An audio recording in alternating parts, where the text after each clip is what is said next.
Be be زینب عالیہ دشت کربلا، وہ لمحہ بہت مشکل تھا، نہ رونے والی حسین کی بہن، نہ گھبرانے والی علی کی بیٹی۔ قبر فاطمہ زہرا پہ بعد کربلا کھڑی کہہ رہی تھی، اماں میں کبھی نہیں گھبرائی، اماں میں نے مدینہ چھوڑا میں نہیں گھبرائی، اماں میں نے 40 گھروں کے دروازوں کو بند دیکھا میں نہیں گھبرائی، اماں میں نے مکہ چھوڑا میں نہیں گھبرائی، اماں 2 محرم میں کربلا میں وارد ہو گئی، کربلا کی خاک سے میرے حسین کے لہو کی خوشبو آ رہی تھی، اماں میں نہیں گھبرائی، اماں 7 محرم کو ہم پہ پانی بند ہو گیا، اماں میں نہیں گھبرائی، اماں 9 محرم کی شب آ گئی، میرے بھائیوں کی زندگی کی آخری رات آ گئی، اماں میرے اکبر کی زندگی کی آخری رات آ گئی، لیکن میں نہیں گھبرائی، اماں شب عاشور ڈھلتی رہی میں نہیں گھبرائی، اماں میں نے اپنے جوان بیٹے کو جسے 18 سال میں نے پردوں میں پالا، اماں میرے اکبر نے زندگی کی آخری آذان دشت کربلا میں دی، اماں میں اپنے لال کی آذان سنتی رہی میں نہیں گھبرائی، اماں میرا اکبر مارا گیا میں نہیں گھبرائی، اماں میرے جواں کے سینے میں برچھی لگی میں نہیں گھبرائی، اماں میرا 13 برس کا پامال ہو گیا قاسم میں نہیں گھبرائی، اماں میں 70 قدم پہ کھڑی دیکھتی رہی میرے حسین کے گلے پہ کند خنجر چلتا رہا، اماں میں نہیں گھبرائی، اماں میرے علی اصغر کو تیر لگا میں نہیں گھبرائی، اماں میں نے اونو محمد حسین پہ قربان کر دیے میں نہیں گھبرائی، نہ اونو محمد کے لاشوں کو دیکھا نہ میں روئی،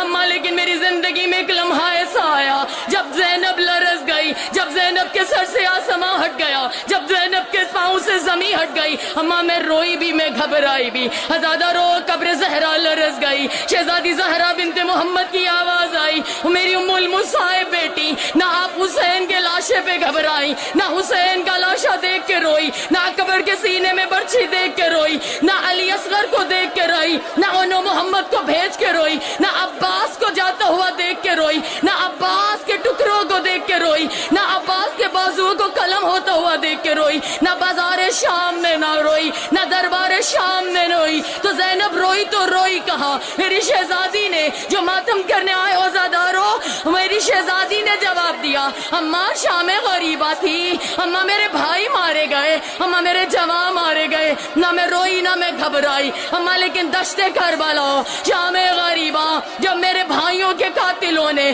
ہمارے خیام کو لوٹا، اماں ایک بار نو کے سینہ سے میری چادر اتاری گئی، نہ میں روئی نہ میں گھبرائی، اماں حسین کے قاتل نے ایک بار چادر نہیں اتاری ہے، اماں دوسری بار چادر اتاری، میں نے سر پہ چادر رکھی، اماں اس نے تیسری بار چادر اتاری، میں نے چوتھی چادر سر پہ رکھی، اماں وہ نو کے سینہ سے چادر اتارتا رہا، حسین کا قاتل ہنس ہنس کے میری چادر اتارتا رہا، اماں میں چادر رکھتی رہی، لیکن اماں ایک مقام ایسا آیا کہ 9ویں بار جب حسین کے قاتل نے میرے سر سے سینہ سے چادر اتاری، اماں وہ چادر صرف اتاری نہیں، وہ چادر لے کے نہر فرات کی جانب چلا، جہاں میرے عباس کا، جہاں میرے 32 برس کے کڑیل جواں بھائی کا لاشا ٹکڑوں میں بٹا ہوا تھا، اماں جب میری چادر میرے بھائی کے قاتل نے سینہ سے اتار کے عباس کے لاشے پہ ڈالی اور ڈال کے یہ کہا،